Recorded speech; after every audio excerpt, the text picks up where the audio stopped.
முதல்ல உங்ககிட்ட நான் சொல்லிக்கொள்ள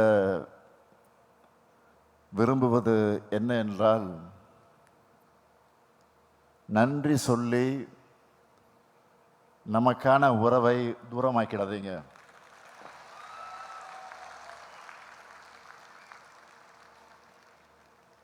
உங்க வேர்வை துளிகள் மதிக்கப்படணும்,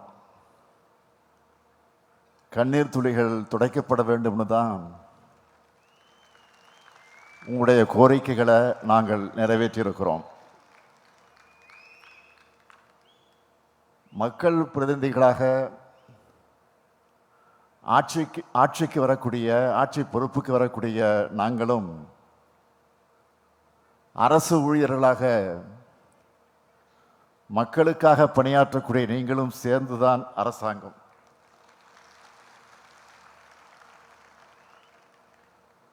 ஒரு நாணயத்தினுடைய 2 பக்கங்களாக இருக்கக்கூடிய அமைச்சரவையும் அரசு ஊழியர்களையும் ஒரு சேர பார்க்கிறதுல நான் மிகுந்த மகிழ்ச்சி அடைகிறேன். இந்த மகிழ்ச்சி எனக்குள் மட்டுமல்ல, உங்களுக்குள்ளேயும் இருக்கிறத உங்கள் முகங்களை பார்க்கிற போதே தெளிவாக தெரிகிறது. நம்ம திராவிட மாடல் அரசு ஊழியர்களுடைய அரசாக இருக்கிறது தான் இந்த மகிழ்ச்சிக்கு காரணம். இது நம்முடைய தமிழக தலைவர் கலைஞர் வகுத்து தந்த பாதை. கலைஞர் ஆட்சி காலம் என்பது அரசு ஊழியர்களின், ஆசிரியர்களின், அரசு பணியாளர்களின் நலன் காக்கக்கூடிய பொற்காலமாக இருந்தது. நிலம் நனைக்கும் வானம் போல அரசு ஊழியர்களுக்காக தலைவர் கலைஞர் அவர்கள் செஞ்ச சாதனைகளையும் சீர்திருத்தங்களையும் சொல்லணும்னா இந்த ஒரு மாநாடு போதாது. எனவே அந்த சாதனைகளில் முக்கியமான சிலவற்றை மட்டும் விரிவாக அல்ல, விளக்கமாக அல்ல, தலைப்புச் செய்திகளாக நான் சொல்ல விரும்புகிறேன். அரசு அலுவலர்கள் நடத்தை பற்றிய ரகசிய குறிப்பீடு நீக்கம்.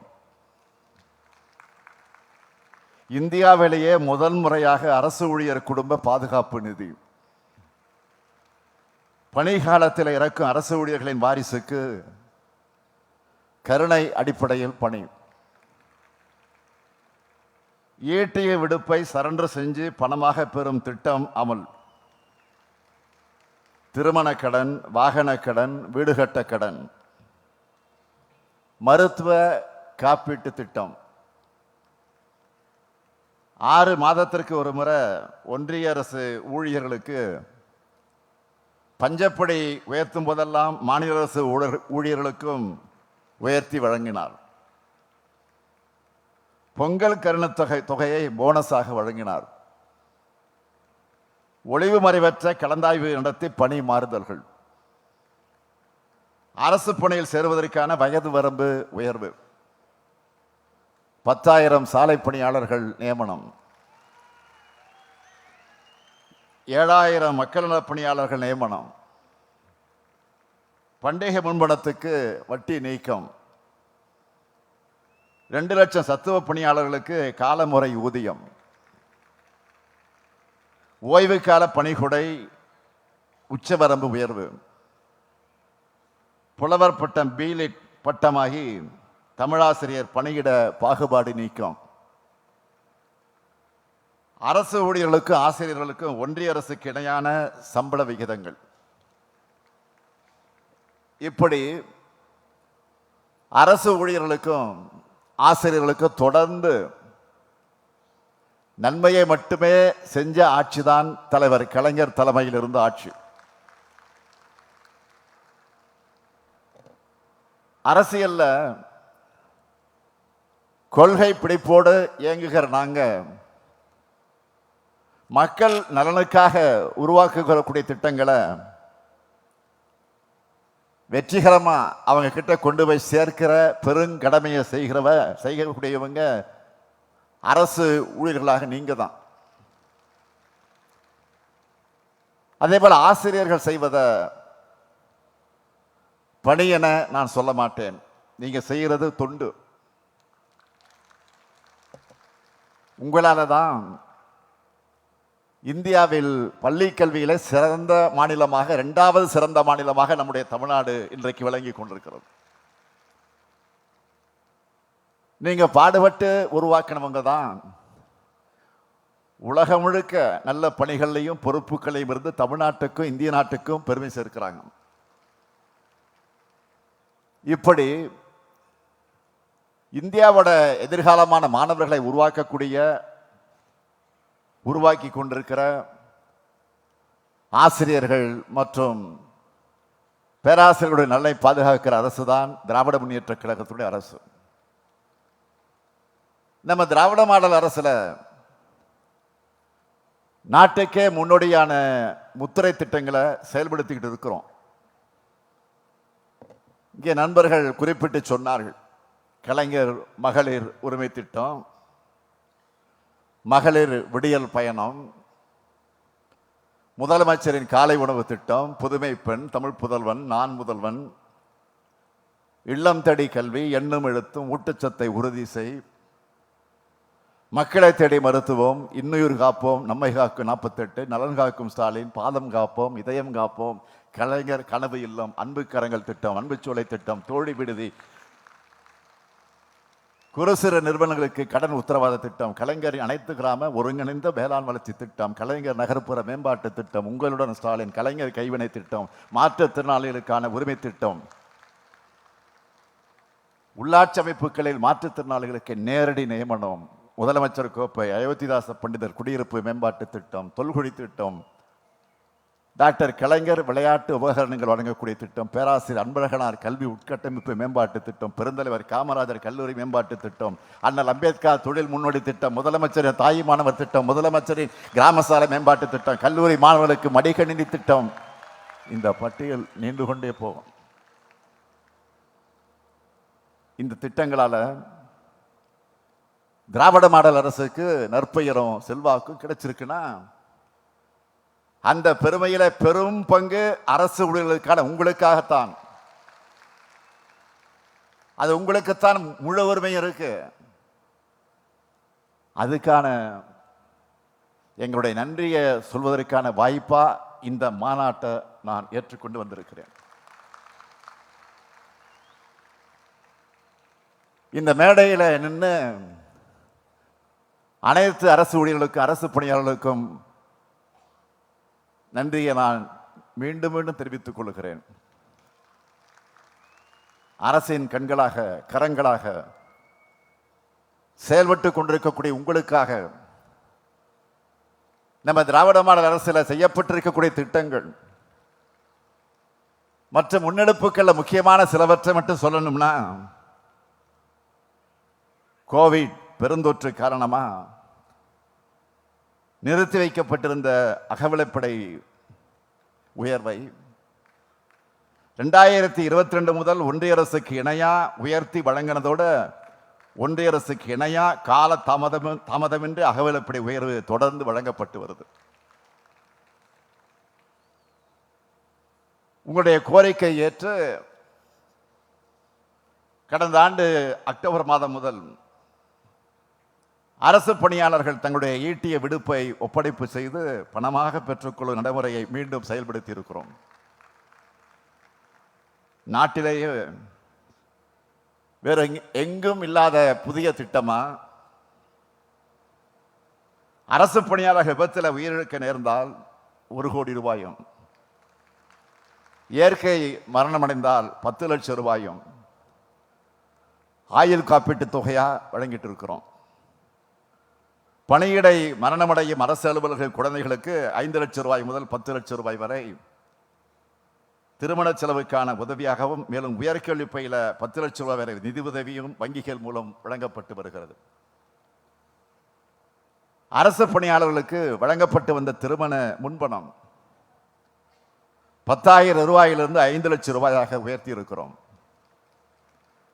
அரசு பணியாளர்களின் குழந்தைகளுக்கு வழங்கப்பட்ட கல்வி முன்பணம் தொழிற்கல்விக்கு 50,000 ரூபாயிலிருந்து 1 லட்சம் ரூபாயும், கலை மற்றும் அறிவியல் கல்விக்கு 25,000 ரூபாயிலிருந்து 50,000 ரூபாயும் உயர்த்தி வழங்கியிருக்கிறோம். அனைத்து மாநிலங்களை காட்டிலும் அதிகமாக தமிழ்நாட்டில் பணிபுரியக்கூடிய அரசு அலுவலர்கள் மற்றும் ஆசிரியர்களுக்கு வீடு கட்டுவதற்கான முன்பணம் 40 லட்சம் ரூபாயிலிருந்து 50 லட்சம் ரூபாயாக உயர்த்தி வழங்கிட்டு இருக்கிறோம். ஒழுங்கு நடவடிக்கைகளால் பணியிலிருந்து ஓய்வு பெறும் நாளன்று தற்காலிக பணியிட நீக்கம் செய்யப்படும் சூழ்நிலையை அகற்றி அரசு பணியாளர்களை ஓய்வு பெற அனுமதித்தது அன்றே ஆணையிட்டிருக்கிறோம். ஓய்வூதிய பணிக்குடையை 20 லட்சம் ரூபாயிலிருந்து 25 லட்சம் ரூபாயாக உயர்த்தி வழங்கியிருக்கிறோம். ஓய்வூதியதாரர்களுக்கு மருத்துவ காப்பீட்டு உதவி 10 லட்சம் ரூபாயாக உயர்த்தப்பட்டிருக்கு. மேலும் அவங்களுக்கான பொங்கல் பரிசு தொகையை 500 ரூபாயிலிருந்து 1000 ரூபாயாக உயர்த்தி வழங்குகிறோம். பெண் அரசு அலுவலர்களுடைய நீண்டகால கோரிக்கை ஏற்று மகப்பேறு விடுப்பை 9 மாதங்களிலிருந்து 12 மாதங்களாக உயர்த்தி இருக்கிறோம். பெண் அரசு ஊழியர்கள் தகுதிக்கான பருவத்தில் மகப்பேறு விடுப்பில் செல்ல நேர்ந்தால் அந்த காலத்தையும் தகுதிக்கான பருவமாக கருதணும் என்று ஆணையிட்டிருக்கிறோம். சத்துணவு அமைப்பாளர்கள், அங்கன்வாடி பணியாளர்கள், கிராம ஊராட்சி செயலர்களோடு சிறப்பு ஓய்வூதியத்தை உயர்த்தி இருக்கிறோம். குறு அங்கன்வாடி பணியாளர்கள் மற்றும் மணக்கள பணியாளர்களுடைய பணி நிறைவின் போது வழங்கப்படும் ஒட்டுமொத்த தொகை 1 லட்சம் ரூபாயிலிருந்து 2 லட்சம் ரூபாயாக உயர்த்தி வழங்குகிறோம். அங்கன்வாடி உதவியாளர்கள், சமையலர்கள், சமையல் உதவியாளர்கள் மற்றும் தூய்மை பணியாளர்களுக்கு பணி நிறைவின் போது வழங்கப்படும் ஒட்டுமொத்த தொகை 50,000 ரூபாயிலிருந்து 1 லட்சம் ரூபாயாக உயர்த்தி வழங்கப்படுது. சிறப்பு ஓய்வூதியம் பெற்று வரும் சத்துணவு அமைப்பாளர்கள், அங்கன்வாடி பணியாளர்கள், கிராம ஊராட்சி செயலாளர்கள் இறந்துட்டா அவங்களுடைய குடும்பங்களுக்கு குடும்ப ஓய்வூதியமாக 1,200 ரூபாயும், சிறப்பு ஓய்வூதியம் பெற்று வரும் குறு அங்கன்வாடி பணியாளர்கள் மற்றும் மணக்கள பணியாளர்கள் உள்ளிட்ட இதர சிறப்பு காலமுறை ஊதிய பணியாளர்கள் இறந்துட்டா அவங்களுடைய குடும்பத்துக்கு குடும்ப ஓய்வூதியமாக 1,100 ரூபாய் வழங்கப்பட்டு வருது. சிறப்பு ஓய்வூதியம் பெற்று வரும் அங்கன்வாடி உதவியாளர்கள், சமையலர்கள், சமையல் உதவியாளர்கள் மற்றும் தூய்மை பணியாளர்கள் உள்ளிட்ட இதர சிறப்பு காலமுறை ஊதிய பணியாளர்கள் இறந்துட்டா அவங்களுடைய குடும்பத்துக்கு குடும்ப ஓய்வூதியமாக 1,000 ரூபாய் வழங்கப்பட்டு வருது. சிறப்பு ஓய்வூதியம் பெற்று வரும் இந்த பணியாளர்கள் உயிரிழக்க நேரிட்டா இறந்த பணியாளர்களுடைய இறுதிச் சடங்கு செலவினங்களுக்கு 20,000 ரூபாய் வழங்கப்பட்டு வருது. நிரந்தர ஆசிரியர் பணியிடங்களில் சேர்வதற்காக பகுதி நேர ஆசிரியர்களுக்கு சிறப்பு மதிப்பெண் அளிக்கப்படுது. இது எல்லாத்துக்கும் மகுடம் சூட்டுக்கிற மாதிரி உங்களுடைய 20 ஆண்டு கால கோரிக்கையை நிறைவேற்றுற வகையில் பழைய ஓய்வூதிய திட்டத்தோட பலன்களை வழங்கக்கூடிய புதிய திட்டமான தமிழ்நாடு உறுதியளிக்கப்பட்ட ஓய்வூதிய திட்டத்தை செயல்படுத்தி இருக்கோம். சொன்னாங்களே, இந்த அறிவிப்பு வெளியான அன்று கோட்டையில் நாம் இனிப்புகளை பரிமாறிக்கொண்ட அந்த பாச காட்சி தமிழ்நாட்டில் வரலாற்றிலேயே இதுவரை பார்க்காத காட்சி. இவ்வளவு பெரிய திட்டத்தை எப்படிப்பட்ட சூழல்ல நிறைவேற்றி இருக்கோம்னு மற்ற எல்லாரையும் விட உங்களுக்கு நல்லா தெரியும். ஒவ்வொரு ஆண்டும் நமக்கான வரி பகிர்வை ஒன்றிய அரசு குறைச்சிக்கிட்டே இருக்கு. ஒன்றிய அரசினுடைய திட்டங்களுக்கான நிதியை கூட குறைச்சிட்டு இருக்காங்க. அந்த நிதியை கூட முறையா வழங்குறது இல்லை. ஜிஎஸ்டி மாற்றங்களால மாநிலத்தோட வரி வருவாய் குறைஞ்சிட்டே வருது. இப்படிப்பட்ட சூழல்ல எல்லா துறைகளையும் நலத்திட்டங்களை செஞ்சாகணும். வருமானம் குறைவு, செலவு அதிகம், இதுதான் நம்முடைய நிலை. பேரறிஞர் அண்ணா தான் சொன்னார், பெட்டி இருக்கு, பூட்டு இருக்கு, சாவி இருக்கு, ஆனா பெட்டி காலியா இருக்குன்னு சொன்னார். திட்டமிட்டு செயற்கையா இந்த நிதி நெருக்கடியை உருவாக்குறாங்க. அரசியல் ரீதியாக மட்டுமல்ல, நிர்வாக ரீதியாகவும் அவங்களை வெற்றிகரமாக சமாளிச்சுதான் அரசு ஊழியர்களுடைய கோரிக்கைகளையும் நிறைவேற்றிக்கிட்டு இருக்கோம். பழைய ஓய்வூதியம் குறித்த கோரிக்கையை 22 ஆண்டுகளாக நீங்க வச்சுக்கிட்டு இருக்கீங்க. யார் ஆட்சியில இந்த உரிமை பறிக்கப்பட்டுச்சு? அதிமுக ஆட்சியில. அப்போ நீங்க நடத்தின போராட்டங்கள் சாதாரணமானதா? வேர்வை துளி சிந்தி உழைச்ச உங்களுக்கு ரத்த கண்ணீரை வர வச்சதுதான் கருணையில்லா அதிமுகவுடைய ஆட்சி. ஆனா இது அனைவரையும் அரவணைக்கக்கூடிய கருணை வடிவமான திமுக ஆட்சி இப்போ. அதனாலதான் உங்களுடைய கோரிக்கைகளை எல்லாம் பரிசீலிச்சு அரசு அலுவலர்களுக்கான முறையான ஓய்வூதியத்தை வழங்குவதற்கான தகுந்த பரிந்துரைகளை வழங்க நம்முடைய அரசினுடைய கூடுதல் தலைமைச் செயலாளர் ககன்தீப் சிங் பேடி அவர்களை தலைமையில ஒரு குழுவை அமைச்சோம். அவங்களும் அறிக்கையை அளிச்சாங்க. தொடர்ந்து நம்முடைய மாண்புமிகு அமைச்சர்கள் ஏவா வேலு, தங்கம் தென்னரசு, அன்பில் மகேஷ் பொய்யாமொழி ஆகியோர் உங்ககிட்ட உட்கார்ந்து தொடர்ந்து பேசினாங்க. உங்களுடைய நலன் மற்றும் எதிர்பார்ப்புகள், தமிழ்நாட்டுடைய நிதிநிலை, எதிர்காலத்தில் அனைத்து அரசு அலுவலர்கள் மற்றும் ஓய்வூதியதாரர்களுக்கு எந்தவித தடைகளும் இல்லாம முறையா ஊதியமும் ஓய்வூதியமும் கிடைக்க செய்ய வேண்டிய பொறுப்புன்னு எல்லாத்தையும் பரிசீலனை செஞ்சுதான்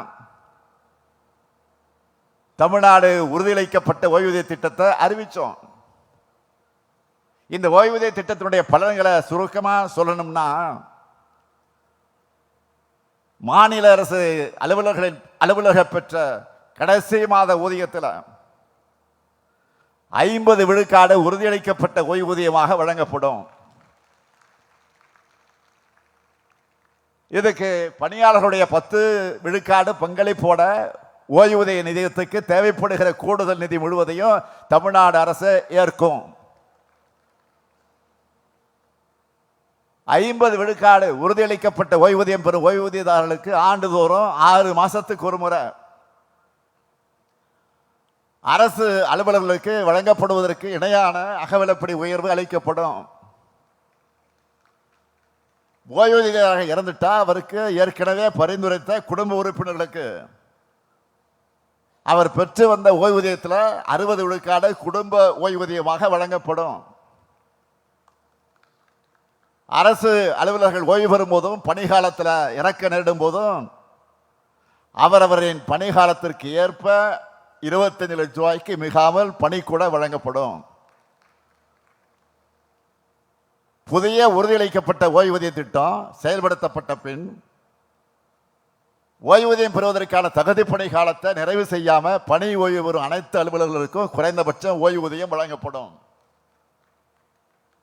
பங்களிப்புடன் கூடிய ஓய்வூதிய திட்டத்தின் பணியில் சேர்ந்து தமிழ்நாடு உறுதியளிக்கப்பட்ட ஓய்வூதியம் செயல்படுத்துவதற்கு முன்னர் இடைப்பட்ட காலத்தில் ஓய்வூதியமின்றி பணி ஓய்வு பெற்றவங்களுக்கு சிறப்பு கருணை ஓய்வூதியம் வழங்கப்படும். இனி இதை கருணை ஓய்வூதியம் சொல்லாம உங்களுடைய உழைப்புக்கான உரிமை தொகை என்றே வழங்குவோம். இந்த திட்டத்தை அறிமுகப்படுத்துறதுனால ஓய்வூதிய நிதியத்துக்கு தமிழ்நாடு அரசு கூடுதலா 13,000 கோடி ரூபாய் அளிக்கணும். இது மட்டுமல்லாம தமிழ்நாடு அரசு ஆண்டுதோறும் சுமார் 11,000 கோடி ரூபாய் அரசின் பங்களிப்பா வழங்கணும். இந்த பங்களிப்பு தொகை பணியாளர்களுடைய ஊதியத்திற்கேற்ப ஒவ்வொரு ஆண்டும் மேலும் உயரும்.